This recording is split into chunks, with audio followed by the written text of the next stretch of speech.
A limitação que impedia Moisés de fazer aquilo que o Senhor tinha proposto para ele era não saber falar, ou há quem diga que ele tinha gagueira ou língua presa, e ele se preocupava com a mensagem que ele ia passar para o povo e pergunta: e se eles não me ouvirem? Ou e se eles não acreditarem que o Senhor me enviou?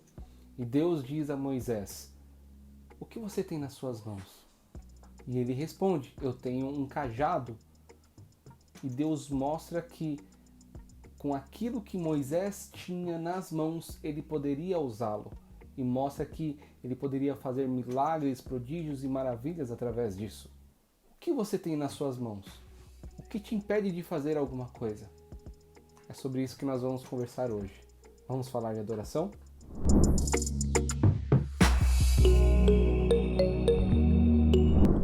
Shalom, irmãos! Marcos Viana aqui para mais um vídeo no canal. Seja muito bem-vindo! Você que é novo por aqui, já procura se inscrever, ative o sininho das notificações porque você vai receber muito conteúdo bom, muita palavra de Deus, algo para te edificar. E para você que já é de casa, seja muito bem-vindo, você faz parte desse canal. Por muitas vezes nas nossas vidas nós ficamos paralisados ou presos por alguma situação, algo que nos impede de avançar ou de realizar alguma coisa que queremos ou até mesmo no nosso ministério.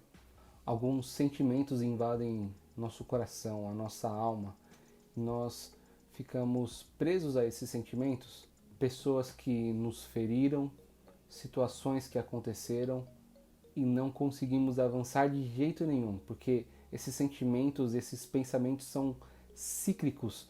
Então, a gente passa por um tempo pensando sobre essas coisas, sobre essas questões, e quando esses problemas e questões e situações não são resolvidos, esse ciclo volta a acontecer e a gente fica preso e nunca avança e não consegue sair dessa situação.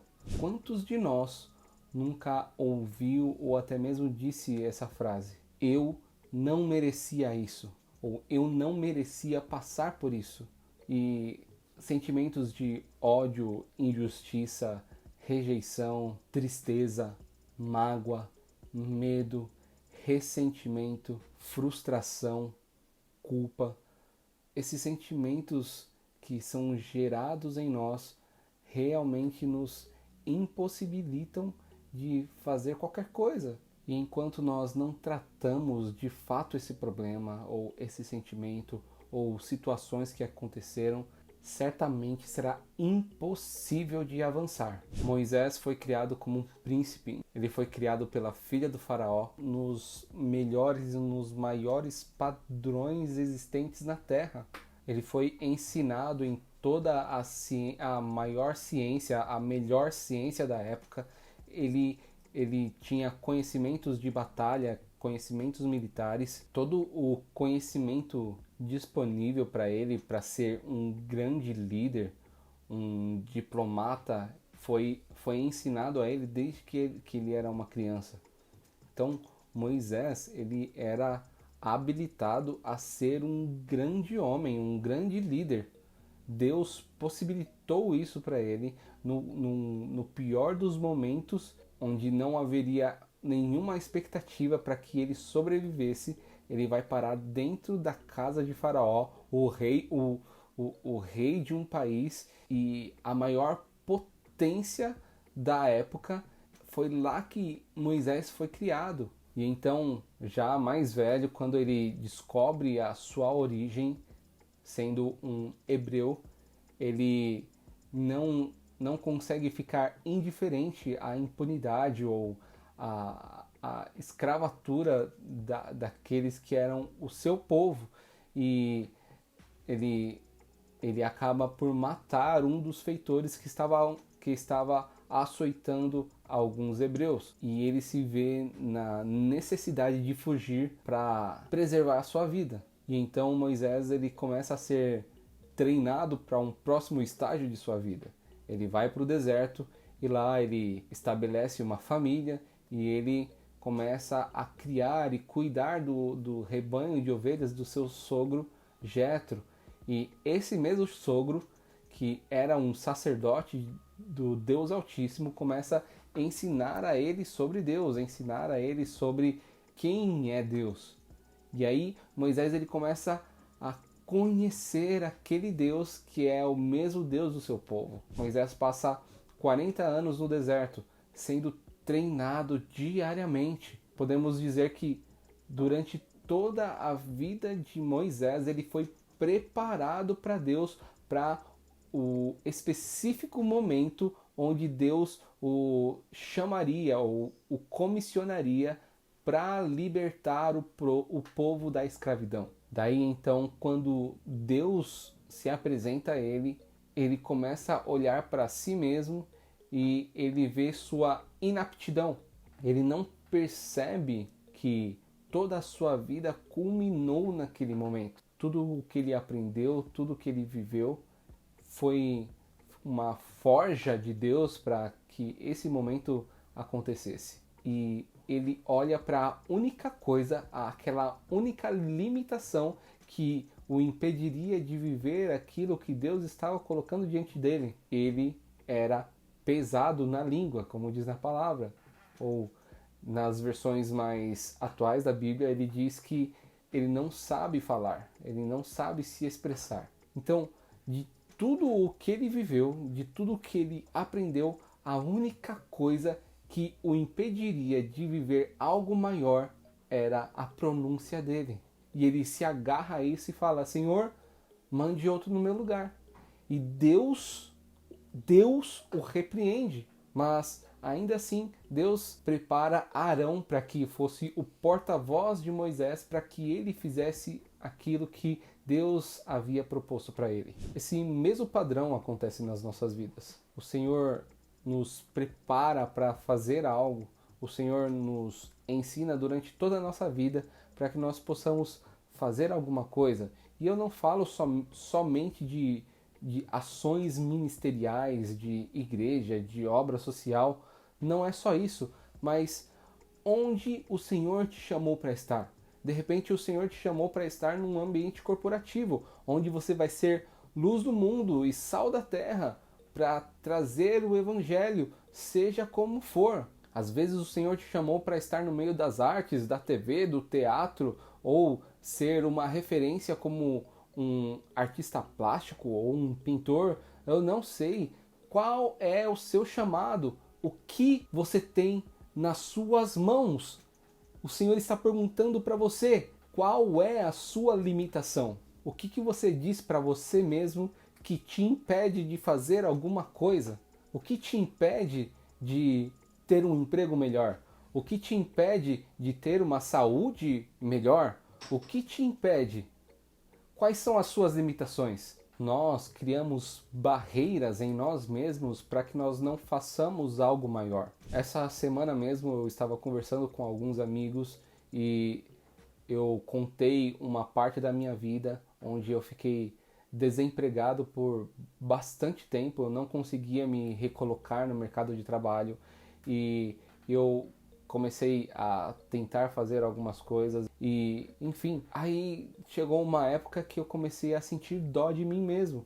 E aquela frase que eu disse lá no começo, eu acabei dizendo: eu não merecia passar por isso. Eu sirvo a Deus, eu dou o dízimo, sabe?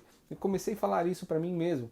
E isso gerou em mim um sentimento chamado autocomiseração. Autocomiseração é quando você sente dó de você mesmo, quando você sente pena de si. E eu estava assim. Então algo mudou na minha vida depois de algum tempo que eu estava nessa situação e Deus me levantou. E aí eu parei de ter dó de mim mesmo e comecei a correr atrás. Com o passar do tempo, o Senhor me deu criatividade e eu comecei a empreender. Hoje eu já não trabalho, já não sou mais um empregado, eu não tenho carteira assinada, mas o meu trabalho me rende tanto quanto ou mais do que eu ganhava sendo um coordenador de equipe. Mas eu tomei uma decisão de romper com uma estrutura que me prendia. Eu parei de ter dó de mim mesmo, eu me perdoei por isso, eu pedi o perdão do Senhor por isso, e o Senhor me deu forças e me deu estratégias para vencer essa situação. Quais eram as minhas limitações?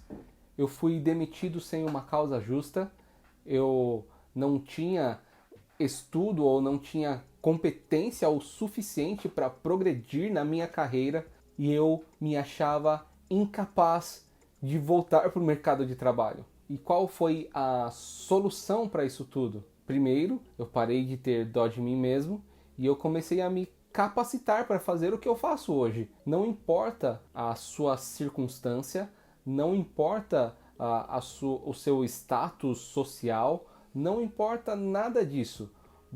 Você é filho de Deus e o Senhor te dá capacidade e unção para vencer qualquer desafio que estiver na sua frente. Basta que você tenha coragem para fazer o que você precisa fazer.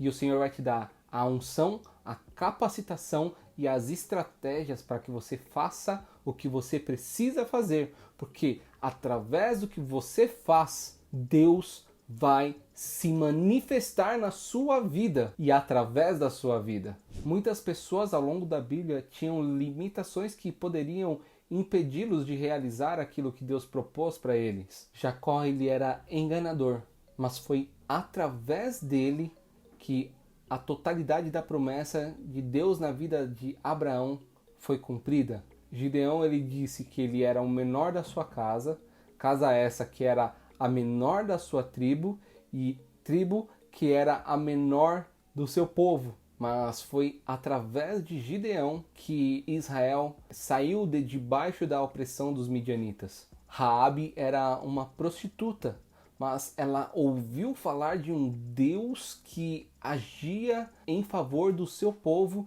e por causa desse Deus, esse povo ganhou muitas batalhas. Então, quando ela soube que haviam espias desse povo, ela os escondeu na sua casa.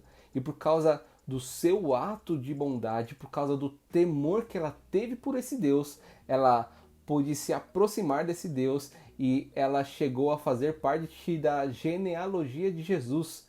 Isso foi tremendo. Deus não se importa com quem você é. Deus não se importa com o seu passado. Ele vê quem você vai se tornar. Ele vê quem ele te projetou para ser.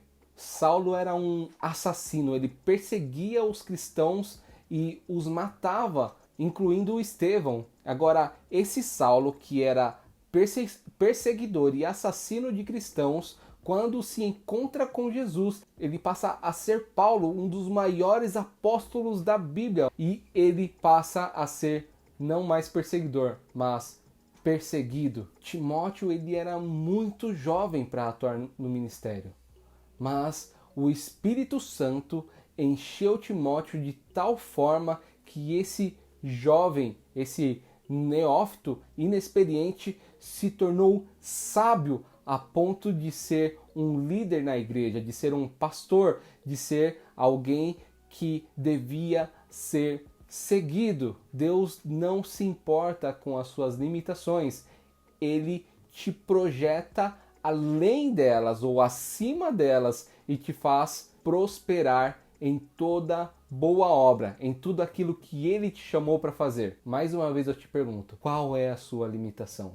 O que te impede de fazer aquilo que Deus te chamou para fazer? Deus te deu um propósito. E se você se submeter ao propósito de Deus na sua vida, pode ter certeza que você vai prosperar. Amém? Irmãos, essa foi a mensagem de hoje. Eu espero que você tenha sido edificado por essa mensagem. E se Deus falou com você, se Deus te edificou de alguma forma através dessa mensagem, eu te peço que você compartilhe esse vídeo, curta, deixe o seu joinha lá, deixe aqui nos comentários uma experiência que você teve com Deus para que sejamos edificados juntos, amém? O reino está em ação.